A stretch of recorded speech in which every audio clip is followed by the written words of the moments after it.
जनमन TV.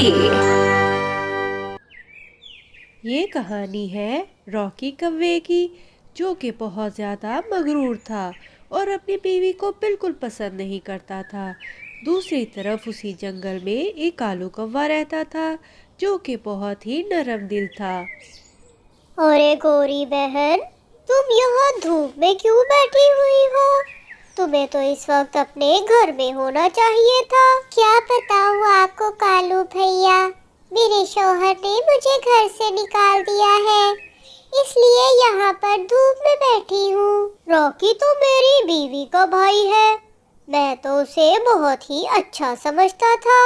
Kalu भैया, अब मैं क्या बताऊँ आपको, उन्होंने मुझे आज बहुत मारा है।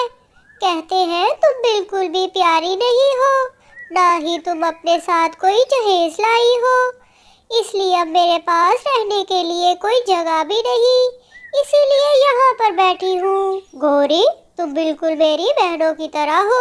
चलो, मैं खुद जाकर रॉकी से बात करता हूँ। रॉकी भैया, ये तुमने अच्छा नहीं किया।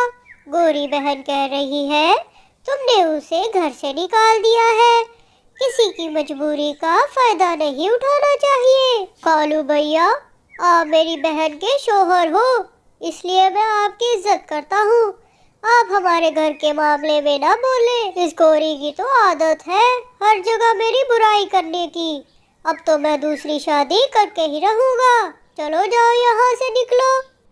नहीं नहीं रॉकी जी, ऐसा ना कहे, मैं आपकी बीवी हूँ, मैं भला कहाँ जाऊँगी, मेरा तो और कोई घर भी नहीं है। गोरी, मुझे तुम्हारी कोई बात नहीं सुननी, यहाँ से चुपचाप चली जाओ और यहाँ कभी दोबारा मत आना। कालू भैया, मैं अब क्या करूँगी, कहाँ जाऊँगी, मेरे तो माँ बाप भी नहीं है, अब मैं कैसे अकेले रहूँगी। गोरी बहन, मैं जैसा कहूँ बस तुम वैसे करती जाओ, देखना कैसा सबक सिखाता हूँ मैं इसे। और फिर कालू कौवा गोरी को लेकर अपने घर आ जाता है और अपनी बीवी सुंदरी से कहता है, सुंदरी, गोरी कव्या से हमारे घर में ही रहेगी और तुम इसका खास ध्यान रखना।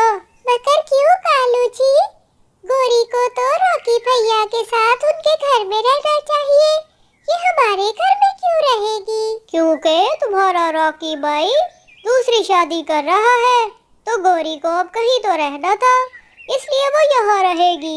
और फिर गोरी कव्वी कालू कौवे के घर ही रह जाती है। अगली सुबह कालू कौवा अपने लिए और गोरी के लिए खाना लेकर आता है और दोनों खा लेते हैं।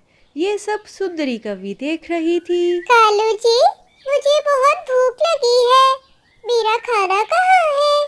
मुझे बहुत ज्यादा भूख बर्दाश्त नहीं होती। सुंदरी, खाना तो मैंने और गोरी ने खा लिया, वो तो खत्म हो गया। जाओ, तुम अपने भाई रॉकी को जाकर बोलो तुम्हारे लिए खाना लेकर आए, तुम भी तो जहेज में कुछ नहीं लाई थी। जाओ, अपने भाई से जाकर बोलो तुम्हें भी जहेज देकर भेजे। गोरी, मैं बाजार की तरफ जा रहा था कि मुझे ये हीरो का हार तुम्हारे लिए बहुत अच्छा लगा, इसलिए मैं तुम्हारे लिए लाया हूँ।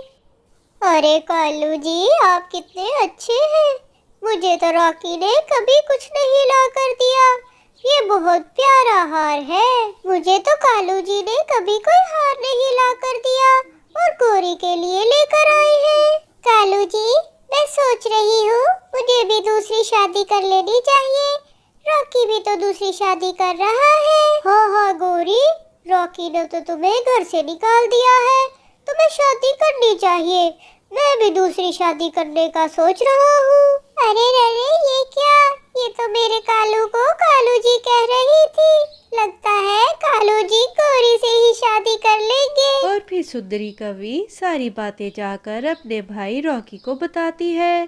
तब रॉकी परेशान होकर सुंदरी से कहता है, सुंदरी बहन, ये सब मेरी वजह से हुआ है, ना मैं गोरी को घर से निकालता और ना कालू तुम्हें घर से निकालता।